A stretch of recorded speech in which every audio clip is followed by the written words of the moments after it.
Mga kaibigan, kung hindi po kayo babiyahe ngayong Eat Alfatar at wala kayong maisip na mapupuntahan dito sa Riyadh ngayong bakasyon, ang nirerekomenda ko po sa inyo ay bisitahin nyo ang Almamora Orange Farm at mag-enjoy sa pamimitas ng matamis at sariwang orange fruit. Dito yan sa Hafirat Nisa, Riyadh. Gaya po ng dati, magbabayad lang kayo ng entrance fee na 50 riyals. Tapos, pwede na kayong mamitas ng hanggang 3 kilong orange fruits. Ang mga bata, libre ang 50 riyals para lang sa mga adults. At nasa huling bahagi po tayo ng pag-aanin nitong mga orange fruits. Pero dahil nga sa malawak ang Almamora Orange Farm, kaya marami pa rin kayong pagpipilian hanggang ngayon. Yung unang orange fruits na pinakita ko sa inyo, yun ang Mandarin Orange. Ito ngayon, Deses de Valencia Orange. Kasi nga ang sabi ko, ang daming variety ng orange fruits na pwede nyong pagpilian dito. Liban pa dyan, liban sa pamimitas, mag-i-enjoy din kayo sa sightseeing dito sa loob ng farm. Kasi sa loob mismo ng plantation, meron silang viewing deck, pwede kayong umakyat doon at gawin ang sightseeing. Makikita nyo ang kabuuan nitong farm at hindi lang po yan, ang kabuuan ng napakagandang valley ng Hafirat Nisa. Ito po ang daan papunta sa viewing deck. Kung nakikita nyo yung puno ng dates, dyan po ang viewing deck.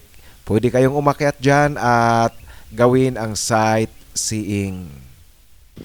Nandito ako ngayon sa taas ng viewing deck at merong dumaraang pick-up truck. Yan, isa siya sa mga nagtatrabaho dito sa loob ng farm, pero parang kinikilala niya kung sino ang nakatayong ito dito sa viewing deck. Ayan, parang nakilala na niya ako. Ngayon, pupunta na siya doon sa kanyang lugar kung saan meron siyang ginagawa dito sa loob ng farm. Pagpasok nyo pa lang sa farm, ito ang napakagandang tanawin, napakagandang landscape ng bundok at saka ang farm ang inyong mamamalas. Kaya talagang mag-i-enjoy kayo. Liban sa pamimitas ng mga orange fruits, pwede rin kayong mag-ikot-ikot dito sa loob ng farm para makita nyo at mag-enjoy kayo sa napakagandang tanawin dito.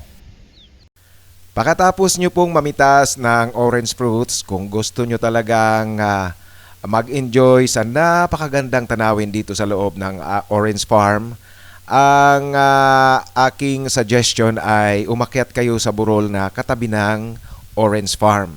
Gaya ng ginawa ko, naglakad ako eastward ng kaunti tapos umakyat ng kaunti hanggang sa marating ko itong aking kinatatayuan.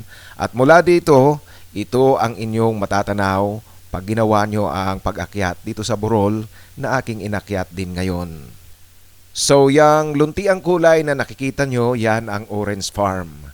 Kinakailangan nyo lang talaga na maglakad ng kaunti at umakyat ng kaunti para ma-enjoy nyo ang ganda ng lugar.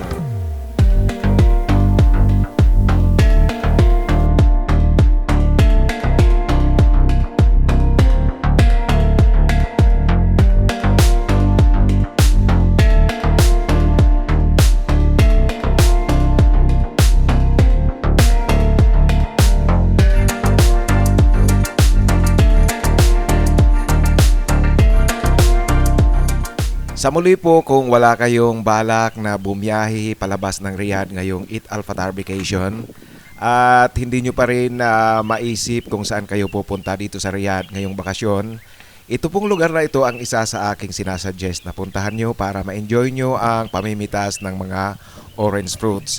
At liban dyan, mag-i-enjoy pa kayo sa napakagandang lugar. Ngayon, balik ako dito sa viewing deck. Ginagawa ko itong shot na ito 360 degrees para maipakita ko sa inyo ang kabuuan ng lugar ng Orange Farm at ang kabuuan ng Hafirat Nisa Valley.